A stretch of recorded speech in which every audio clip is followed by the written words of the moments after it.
Hello, good morning, welcome. Let's discuss the prelims facts regarding the 11th November 2020 uh, Indian Mobile Congress. What all about this Indian Mobile Congress means? Recently, why is this in news? Because Ministry of Electronics and Information Technology announced the fourth edition of the Indian Mobile Congress 2020. The fourth edition of Indian Mobile Congress 2020. Let's see about it. What's the aim of this Indian nation? The aim about the Mobile Congress.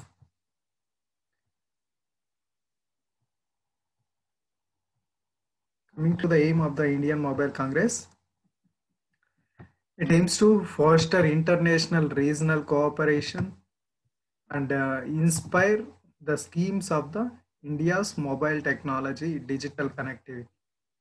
Foster international regional cooperation means internationally it connect the coming to the international standards will improve in the regional cooperation. And coming to the other inspiring things means Satat Bharat, Sanatan Bharat, and second scheme is a Samagra Bharat, Saksham Bharat. These are the two schemes of the government of India, which was inspired by this Indian Mobile Congress.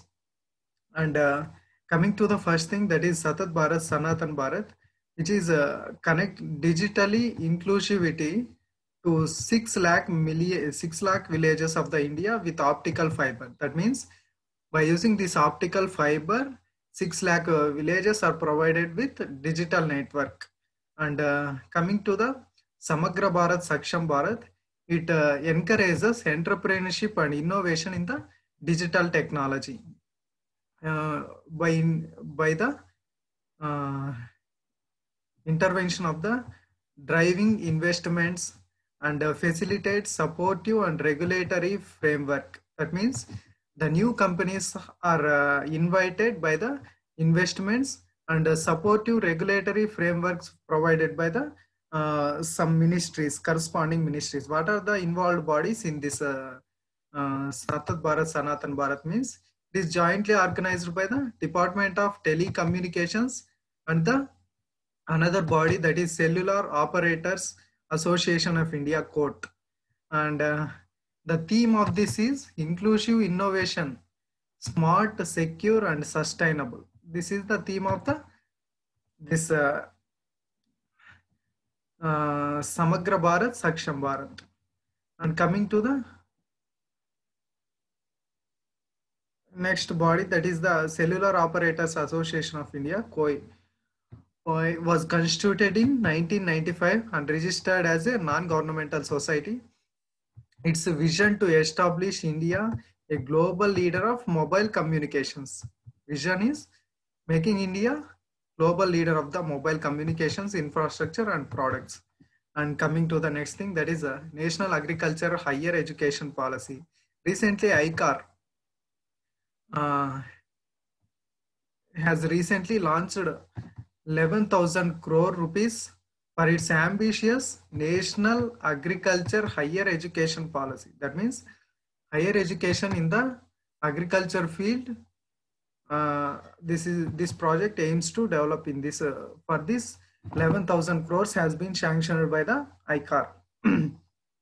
Coming to the facts regarding this, the project costs 11,000 crore and it will be funded both by the government of India and the World Bank in 50:50 basis. That means Indian government spend 50% and World Bank given fund 15%. That's why the fund given by the World Bank here, that's why it is more important. And objective, what is the objective of this NAHEP for the India is support participating agricultural universities and ICAR in providing more relevant and higher education to the agriculture university students. Objective is supporting the participating agriculture universities. Agriculture universities supporting and ICAR supporting in providing more relevant and higher quality of education for this agriculture university students. Higher quality education for the agriculture education student. These are the things. And coming to the National Agriculture Higher Education Policy, in addition, a 4-year degree in agriculture, horticulture and fisheries forestry has been declared a professional degree. Here, a 4-year degree in all these fields declared as a professional degree in the agriculture, horticulture, fisheries and forestry. All these 4-year degree will be declared a professional degree. The overall objective of the project is to provide more relevant and higher quality education to the agriculture university student, that is in tune with the new education policy 2020 requirements, providing more relevant and quality education for the agriculture university students. And coming to the next thing, it is set to bring academic credit banks and degree programs with multiple entry and exit options. That means it also provide academic credit banks. What are these academic credit banks? If you are pursuing some course, for example, you are pursuing degree of fisheries, you have completed 1 year, your credit scoring has been recorded in the academic credit bank, this ACB, and you have to skip from another course from this fisheries to, let's consider forestry. So you have to join in the forestry in the 2nd year, then your base, your credit, academic credit bank will be here added to this for this course also. Based on this, you will be here, your credit will not be disturbed during this period of degree. This is the academic credit bank. This will be included in the new education policy of 2020. And coming to the degree programs with multiple entry and exit options. That means when you are doing some degree option, you can enter multiple entry. That means you can enter from different degrees in the 1st year or 2nd year, so and so, and you can exit multiply from one course to another course. This is the multiple entry and exit options. To the 74 universities focused on crop sciences, 74 universities has been set up for this plan on crop sciences, fisheries, veterinary and dairy training and research, and all these courses has been included. And coming to the national agriculture, second thing is student ready program. What is this all about? Student, it was launched by the NAHEP. Student ready stands for Rural Entrepreneurship Awareness Development Yojana. That means here the main focus is entrepreneurship for the agriculture students. The program requires all students to undergo a 6-month internship. After the completion of your course in the 4th year, for 6 months you have to take an internship for 6-month period. In this perspective, the student ready has been launched. The internship provide usually in the 4th year, gain hands-on rural training and rural awareness, industry experience, research expertise and entrepreneurship. In all these fields, they will give the internship regarding the entrepreneurship skills. And coming to the next thing, that is the Polavaram project. Recently, Andhra Pradesh government said that it is planning to complete the Polavaram project by 2022 Kharif season. Completed by 2022 Kharif season. What all about this Polavaram project? It was located in the Andhra Pradesh on the river Godavari near the Polavaram village. The reservoir spreads into also the parts of the Chhattisgarh and Odisha states. Here you can see this is the Polavaram project, and it can spread into the here Chhattisgarh and here the Odisha and Andhra Pradesh and Telangana states also. The project is a multi-purpose terminal reservoir project for development of irrigation and hydropower and drinking water facilities. And the Polavaram project is a multi-purpose project, not only for just a hydropower, but also for irrigation, for drinking water, and also for hydropower. All these things it will be used. And status, what was the status mean? The project was accorded national status in the 2014 regarding the Andhra Pradesh Bifurcation Act, and its design was changed in the 2014 after its bifurcation. Coming to the Godavari River, the Godavari River rises from the Trimbakeshwar near the Nasik in Maharashtra and flows for a length of 1,465 kilometers before outfalling into the Bay of Bengal. Drainage basin. Coming to the drainage basin, the Godavari basin extends over the states of Maharashtra, Andhra Pradesh, Chhattisgarh, and Odisha. In addition, the small parts of its tributaries also spread to the Madhya Pradesh, Karnataka, and Union territories of Puducherry. That means the major states are, the major drainage basin in the present states are Maharashtra, Andhra Pradesh, Chhattisgarh, and Odisha. There is no sharing of Telangana. And coming to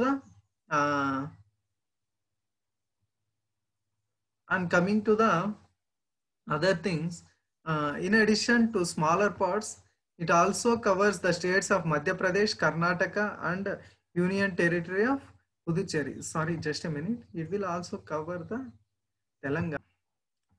See here, it enters the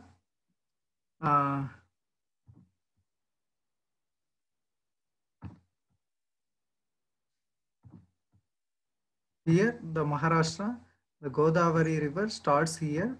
From there, it comes through into, from Maharashtra, it flows into the Telangana, and Telangana, it also flows into some parts of through the its tributaries are in Maharashtra, Vainganga, and here in Chhattisgarh, Indravati, and Odisha also in Indravati. And finally enters into the Andhra Pradesh and flows into the Bay of Bengal. Thus it covers the state, and here it covers some parts of Karnataka here.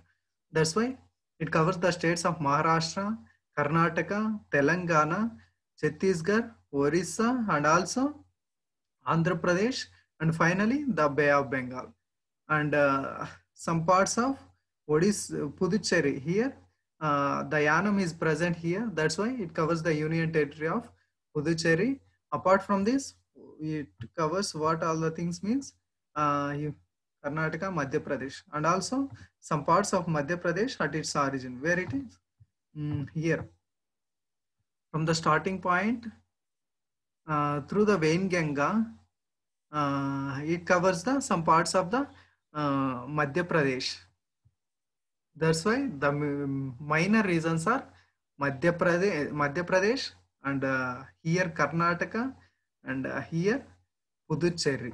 And the major regions are Maharashtra, Chhattisgarh, Odisha, and Andhra Pradesh. These are the major share, and Telangana. These are the major shareholders of this river.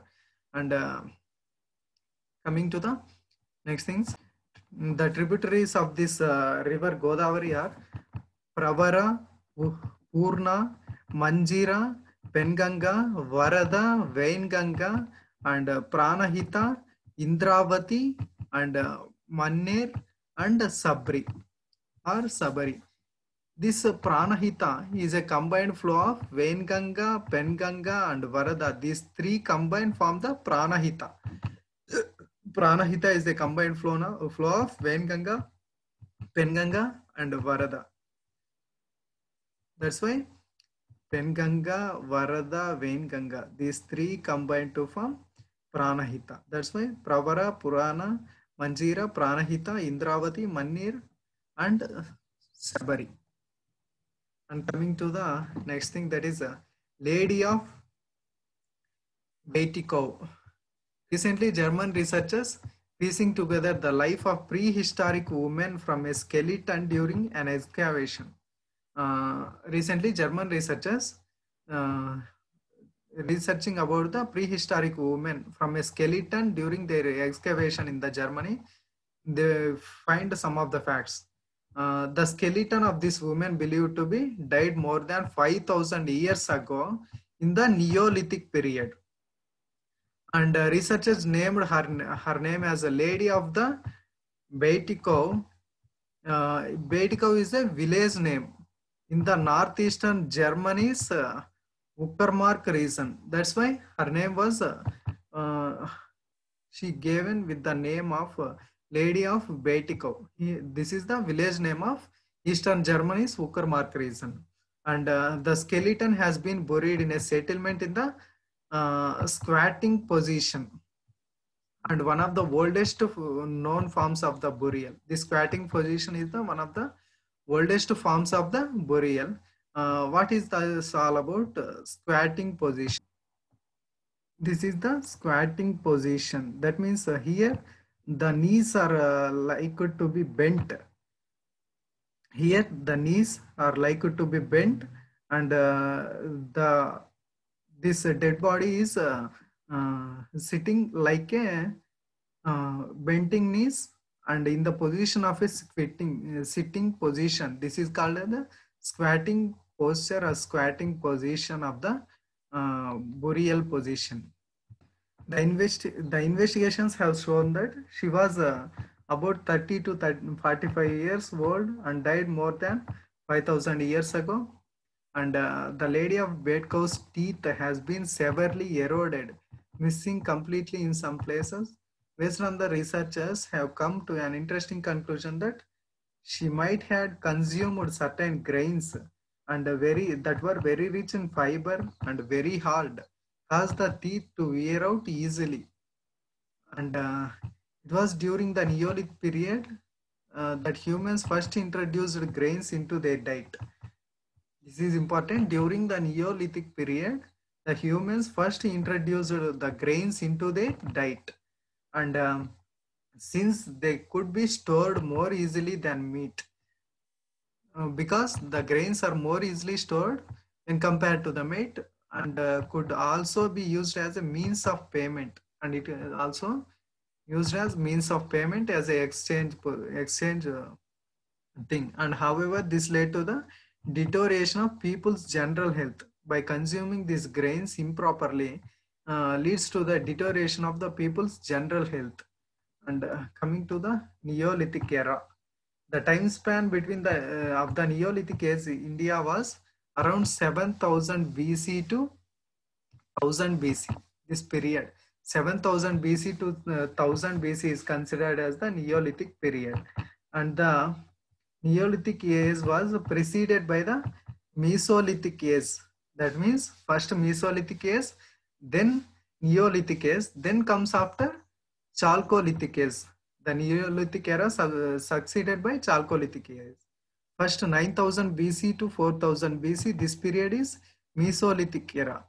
And between 7000 to 1000 BC spread the Neolithic era, and 2100 to 700 BC Chalcolithic era. There are some overlapping periods. Don't worry about this. Just remember generally. The major crops grown in this Neolithic were ragi, horse gram, cotton, rice, wheat, and barley. The people of this age domesticated cattle, sheep, and goats. They resided in pits near lakeside and had hunting and fishing economy. They resided in the pits near the lakeside. That's why they easily hunt and living in the fishing economy.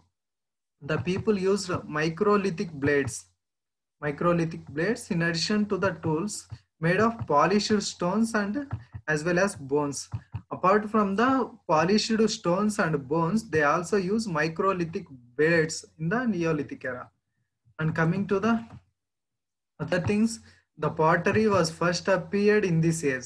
The pottery first appeared in this age and included grayware and black burnished ware.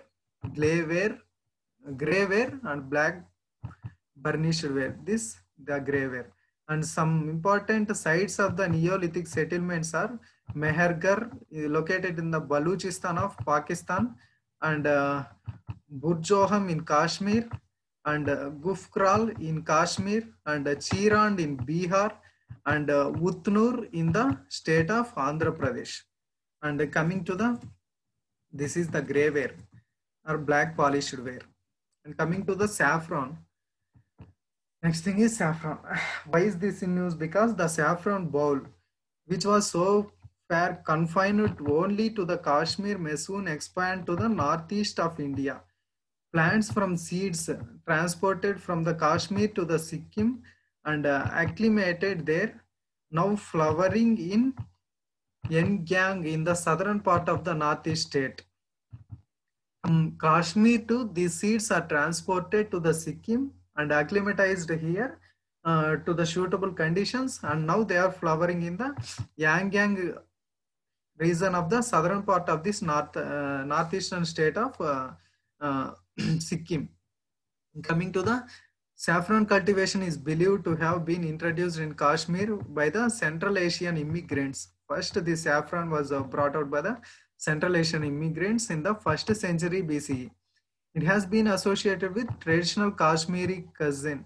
That means it has also associated with the foods of the traditional Kashmir and represents rich cultural heritage of the region. And saffron represents rich cultural heritage of the Kashmir. It is very precious and costly product of the Kashmir, and it is cultivated and harvested in the Kerava Highlands. That is the highlands of the Jammu Kashmir. Kerava Highlands, this you have to remember. And the geographical location of this. And uniqueness of this is the feature which differentiates it from other saffron is of the world, or it is only saffron that is grown at an altitude of 1,600 meters to 1,800 meters above the mean sea level. The only saffron grows at this height, that is 600 to 1800 meters is the only saffron is Kashmir saffron. It has longer and thicker stigmas and natural deep red color and high aroma, bitter flavor and chemical free processing. And what is the thicker stigmas means? The stigma is the lady part of the flower. It is present like this in the edge of the flower. This is the stigma portion. And natural deep red color, very red color and high aroma. That means best smell and bitter flavor. For the taste, it appears to be somewhat bitter and chemical free processing. There is no chemical involved in the processing of this Kashmiri saffron. And types, there are 3 types of the saffron available in the Kashmir, that is Lacha saffron and Mongra saffron and Gucci saffron. These are the 3 types of the saffron of Kashmir. And uses the Kashmir saffron is used globally as a spice, and it helps in revitalizing health. Helps in revitalizing the health. It is used in cosmetics for medicinal purposes. As a spice and cosmetic and medicinal purposes. And coming to the recent development, Northeast Center for Technology and Application Research, NECTAR, an autonomous body under the Department of Science and Technology, DST, that is Government of India, supported a pilot project to explore feasibility of growing saffron in the northeast region of India with same quality and higher quantity. Recent గా చూసుకున్న development ఏదైతే ఉందంటే, ఈ north east centre for technology application research, north east కు సంబంధించి ఒక technology application and reach institute, ఒక autonomous body అన్నమాట, department of science and technology కింద ఒక పైలట్ ప్రాజెక్ట్ స్టార్ట్ చేసింది. ఈ కాశ్మీర్ సాఫ్రాన్ ని అదే క్వాలిటీతో నార్త్ ఈస్ట్ రీజన్ లో ఎందుకు పండించకూడదు అని ఆ పైలట్ ప్రకారం దీన్ని ఇంట్రడ్యూస్ చేశారనమాట. The botany and horticulture department of Sikkim central university carried out some tests to understand soil and actual pH conditions of the Yangyang of the Sikkim and found it comparable to the saffron growing places of the Kashmir. And after this pilot project introduction, the Botany and Horticulture Department of Sikkim Central University made some soil tests and pH tests in the Yangyang region of the Sikkim and found it's a ideal place for the growing of this saffron. Then it has been introduced there. And coming to the next thing, that is the Competition Commission of India. Recently, Competition Commission of India has initiated a probe into alleged abuse of dominant position by the company to promote its payments app. that is Google Pay. Recently, Competition Commission of India initiated a probe alleging that the payment app Google Pay has been alleged abuse of using its dominant position in its promotion of the payments app. What is this all about? Competition Commission of India is a statutory body under the Government of India responsible for enforcing the Competition Act of 2022. It was created for enforcement of the Competition Act 2022 throughout the India to prevent activities have an adverse effect on the competition. Competition పైన ఏవైతే adverse effect చూపిస్తాయో దానిని enforce చేసేదానికి competition commission of India competition act 2002 కింద form అయిందన్నమాట. Composition ఒక chairman 6 members appointed by the central government ఉంటారనమాట. Objective చూస్తే to eliminate practices having adverse effect on the competition పైన అడ్వర్స్ ఎఫెక్ట్స్ ఉండేదాన్ని తొలగిస్తుంది. ప్రమోట్ అండ్ సస్టైన్ కాంపిటీషన్ ని promote చేస్తూ సస్టైన్ విధంగా ఉండేట్లుగా ప్రోత్సహిస్తుంది. Protect the interest of the consumers యొక్క ఇంట్రెస్ట్ ని ప్రొటెక్ట్ చేస్తుంది. Ensure freedom of trade in the markets of India, మార్కెట్లో ఫ్రీడమ్ ఆఫ్ ట్రేడ్ ని ప్రోత్సహిస్తూ ప్రొటెక్ట్ చేస్తూ ఉంటుంది అనమాట. నెక్స్ట్ కాంపిటీషన్ యాక్ట్ 2002 చూస్తే it follows philosophy of modern competition laws and the act prohibits anti-competitive agreements, abuse of the dominant position by the enterprises. Anti-competitive agreements ఏవైతే ఉంటాయో కొన్ని మాత్రమే డామినెంట్ గా ఉండే పొజిషన్ ఎంటర్ప్రైజెస్ మాత్రమే రూల్ చేయగలిగే విధానాన్ని ఇది ప్రొహిబిట్ చేస్తుంది. ఇట్ రెగ్యులేట్స్ కాంబినేషన్స్ రెగ్యులేట్ చేస్తుంది. For example acquisition, control of merger and acquisition, these all things it wise controlled which causes likely to cause an appreciable adverse effect on the competition with in India. ఈ adverse effect ను తొలగించే విధంగా ఇది చూస్తుంది అనమాట ఈ combinations ద్వారా. కొన్ని ట్రూ ఆర్ ఫాల్స్ చేసినట్టయితే ఇండియన్ మొబైల్ కాంగ్రెస్ థీమ్ వచ్చేసి inclusive, innovation, smart, secure, sustainable. కరెక్టే. నెక్స్ట్ వచ్చేసి Godavari river rises in the Trimbakeshwar near Nashik in Maharashtra, ఇది correct. Next saffron cultivated, harvested in Karewa highlands of the Jammu Kashmir, కరెక్టే. Next competition commission of India statutory body, a chairman and 12 appointed members by the central government, not 12, just 6 members. This is all about the prelims facts of 11th November 2020.